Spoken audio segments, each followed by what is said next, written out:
everyone, and welcome again. Today I'm going to be talking to my good friend, Mr. Dave Marples. Hi, Dave. Hi, pleased to meet you. Valiant Guitars. Joining me as well on this one is Dan Mincher. Hiya. He's going to be co-interviewing. Dave's just going to run through some of his guitars that he's got on show here. And I must say that I've got one of them, so I'm a little bit biased. And also, make sure you check out the Hello Sailor podcast, because Dave's going to be appearing on there in a few weeks' time to talk about some of these guitars. But in the meantime, Dave, what have we got that's new? Right. Well, I suppose we should start at the beginning and start with the first one. This is our new prototype, which we're coming out with, which is a HSS with no scratch plate, 5-way switch, but it's also got all the fundamentals which we have in every guitar that we build with Valiant guitars, from the truss rod, which is also always bi-directional truss rod, which is in the neck, set in the neck of the guitar for easy access. Also, because it's there, it doesn't weaken the headstock, which is another luxury of not having a quarter-inch shaved out of the end of the neck. The other thing is the brass or bell bronze brass nut, which we use on all our guitars, which also has the 6 individual bolts or screws, if you wish, which you can adjust either up or down by turning 90 degrees, which gives you flexibility with all string gauges, and also you never have to worry about a new nut. It's another benefit of having the nut like this. They also get you get that brass characteristic as well, which is, I think there's only us, Valiant, and I think the other one is Gordon Smith guitars, which also use a brass nut, which is another gives tonal properties which are very, very good. It resonates in the neck. Again, as well, hidden beneath the neck, we have, as well as the bi-directional truss rod, we have 2 titanium rods which are inset in all our guitars to strengthen the necks, which is also another design of Valiant guitars.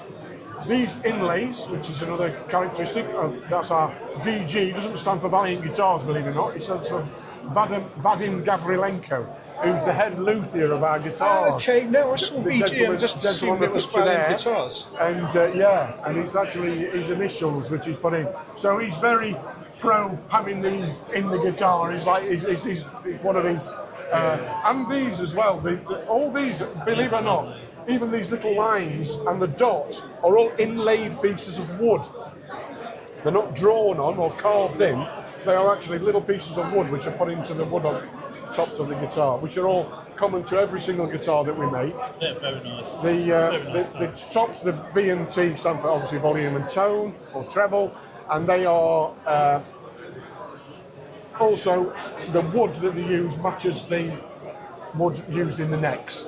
So we like a rosewood neck, we have rosewood on the top. Yeah. If it's maple, they transfer the maple onto the top of the nuts as well. What else? Sorry? What pickups have you put in? These specific ones, these are in this particular model, these are Ron Ellis. Ron Ellis, very expensive, handcrafted, made in the USA by Ron Ellis himself. Let's hear how much they cost. They average set £800 a set, which is like price of a couple of cups of coffee. Crazy amount. Turning the guitar over just to show you little dynamics on there as well. They do the cutout on the neck.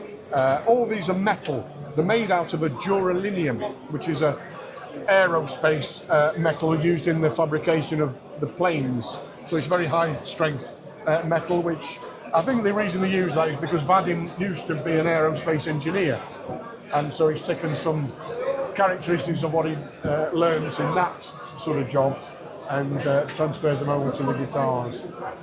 We do, sorry. What was I saying? So where do you make these? Are they actually here? No, they're made in Kiev, just outside of Kiev in Ukraine. They're all made, and they're all with great difficulty ferried from just outside of Kiev in buses and transit and literally 17 hours to the border. Then they have to go through customs and everything, goes to the next house into Poland, then into Germany, then into France, and then across the Channel. And they drive up to my house, drop them off, turn around and go home. So it's like, it's unbelievable. It's like 2 days to turn around. But but that's our new one, that's our prototype. Again, it's distressed. We've got also, this is like a what we call an olive mash over a sunburst, which is obviously, so the sunburst of the guitar.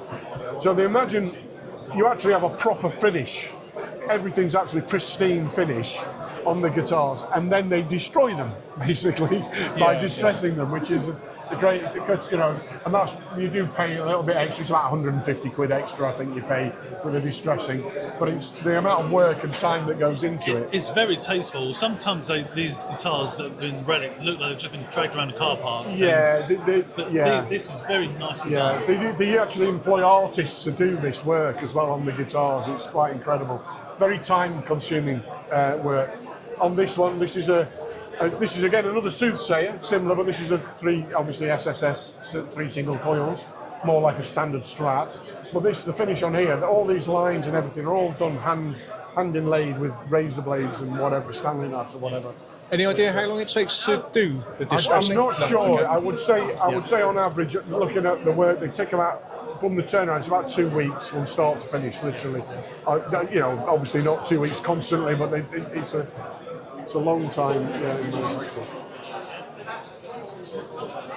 I will show you. That was the last dynamic. This is one of our new models, this is a very take on an offset Telecaster. But the difference with this one, it's made of balsa wood, or bar hat is the actual official name, which is the tree. But they've just tried the weight of it. It's like incredibly light. And it's amazing how many people now have realised that you don't have to have a stone hanging around your neck to get any kind of sound, you know, quality. It's the finish on this is gorgeous. Yeah, that's a natural finish. finish. With the belly calves. Yeah. For the older gentleman. Yeah. We need that. That's beautiful. This has also got a clever switching system. It's got a 4-way switch. Oh, so the parallels switching. Yeah, so you go from from single coil to the in phase to this one, and then into like the series, giving it a humbucker mode, which is, you know, really sings. Every single guitar we make also has locking tuners. So it doesn't matter whether it's got a Floyd Rose on, they still have locking tuners on every guitar. Just the tuners, if you can. And that's the only Locking thing tuners. we don't make is the locking tuners. We do use, as I say, other people's pickups like Ron Ellis and Bare Knuckle. We've used Monty's in the past as well as Lola. And Old Bones as well. That's another make which we use. And something something I noticed as well earlier was over the back. Seems to be a couple of strings missing on that one. We don't play with those. This is specially made for people who've got only limited ability. Yes, yeah. Limited ability. But no, Dave said that, not me. This is a bass. But no, again, absolutely everything on this is made by us in-house, apart from the tuners. Again, that's the only thing we don't make on this. But everything else, even the pickups, the wood covers for the pickups. And these are incredible. Every year we do NAMM. For the last 5 years, we've been over to America and done NAMM. And all the, I would say, the extra large sized basketball-looking players pick these up and slap them the hell out of them, and they think they're absolutely incredible. And every show we sell out of the mini basses because they look like toys in these people's hands, but they're incredible guitars. And with a 27-inch scale neck, and there's still the same string tension. You still get the string tension, which surprises me no end. But I think the reason for this is, again, where the strings fit into the body. If you notice that they literally just hook round the bottom, so there's no length at all. So the string's length is minimised to there. So I think it adds to the intonation and the strength of the strings. I picked it up earlier, but just grab hold of it and see what you think.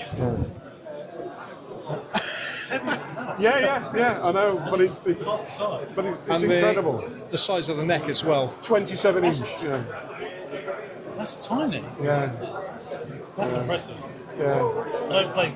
But they sound incredible. And bassists, even, you know, professional bassists love them because it's like, you know, the ease of playing on them is, they're made, you know, so well.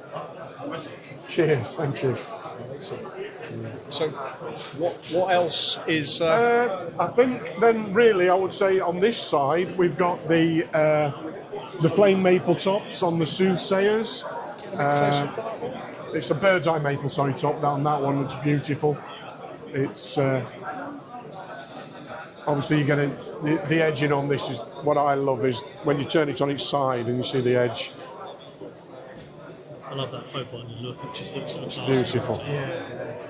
And then And it's not easy to do. one other I would say would be I'd be frightened to this take one it to out. have a look at. Yeah. Ooh, This is, look at this. This is interesting. This is a Japanese maple, and it's got the Mastery tremolo system. And now Masteries are probably, again, not cheap. I think these come probably about £500 or £600 for the actual bridge themselves. But they're probably the best in the world at what they do. Once this is put in as well, once the arm's put in, you never take it out. It slots in, clicks in, and that's it. So they're not made to come out again. So yeah, they're very ingenious, but phenomenal. These have got the lipstick pickups. Yeah, I was going to say a couple of things that interest me on this one are the lipstick pickups, and the saddles here. Yeah, again, they're part of the Mastery system. Yeah. The engineering and the meaning of that. is Yeah. That's what you're paying for. Yeah. What's the switching arrangement here? Again, same as on the other guitars. So you've got basically, if you treat these as a humbucker, in serial you get a humbucker, single coil, takes again a single coil, parallels those, but again down half the step. So if these are 12k in power, single coil takes it down to 6, and in parallel it takes it down to 3. So it doesn't halve the volume, but it halves the power, if you wish, and it just gives a. So And it's the same for each pickup, is it? yeah. Wow. So and then you've got a 3-way selector to blend between the pickups like you would on a Strat, on a Telly or a Gibson Les Paul. And I notice on my Soothsayer I've got a no-load tone pot. Is that That's right, is that that's standard? common. Yeah, that's right, that's common. So basically what it does, it bypasses the capacitor completely. So they're completely clean signal, so you get that high crisp tone that you would expect from having no tone in the wiring at all. So it bypasses it completely. Takes out the circuit completely. Yeah, it's a beautiful guitar. That's lovely. Okay, cheers. Thank you. I'll drop that one back. And You we've can have a got- look round. There's a very similar looking Telecaster here. I'll get Dave to talk about this because there's something interesting going on here. Dave, just wondering, is that a similar system there? So you got the parallel? It is, absolutely, exactly the same. Okay. So rather than having sort of two switches, because obviously this is just a single coil. So when this is in that top position, that's just the single coil. Yeah. When it's in the middle, you've got a combination of all three. And then obviously in that position, you've got just the humbucker as such. But you also have the ability to go to single coil again, or to parallel, which halves the power again. So you get a mixture on there. So this is what I would call, if you're going to describe this, because I would call this a super telly. Like you get a super Strat, that's a super telly. So you have the ability to have a humbucker and mix. Yeah. And again, I like the fact you kept with the original Telecaster bridge design as well with the slant. I think yeah. It's different. The problem that you find with so many guitars is it's normally rinse and repeat, whereas with these, that's brilliant. These are wonderful. Yeah, they've gone to a lot of trouble to design them, and obviously even just the precision engineering of getting the scratch plates to fit exactly around everything's cut and it's perfect. One of the difficulties we had was matching the height. So obviously this is, I can't remember whether it's 4mm and most are standard are 3mm. There's silly little significant differences like that. Was trying to find the right plastics and everything for the models was they go to the last degree to get the right stuff, if you know what I mean. Yeah. These are very clever as well. Again, the bell bronze with the guy like on the bass. You literally just slip the strings in at the end, which minimises the length of string between the top and obviously the locking tunes at the top there, which, again, is perfect for intonation. One of the things we find is a lot of people say incredibly how the guitars are, rather than, you have these guitars now which have these frets with all the wiggles on. I don't know if you've seen them. Yes. Yeah. And they're done so that you have it's perfectly in tune wherever you put your fingers. The downside to that is if you alter the tuning of the guitar, then it throws it out. completely. So if you use a dadgad tuning, you can't do it on that guitar. The benefit of obviously having a standard neck with this kind of, the accuracy that they've done within the intonation is very good. It's very good. Right. It's another key feature of the guitars, which we learn about. We learn about from selling them to professional musicians, etc. Yeah. And they feed back and tell us, how impressed they've been with it. Yeah. Brilliant. Cheers. Thank you very much. Cheers. It's been a pleasure. It's been a pleasure as always. Cheers. Thank you for your time. And where do we find Valiant guitars? Valiant guitars, we can find them at the Little Guitar Shop in Birmingham. We can find them at Richard's Guitar Shop in Stratford-upon-Avon. We can find them at Langley Guitar Centre, not in Slough. And also, we're now on Regent Sounds on Denmark Street. So you can find us in the middle of London as well. So yeah, we're now in there as well. And you can find them online at valiantguitars.com. link in the description. Thank you. Thank you very much. Thank you ever so much. Thank you.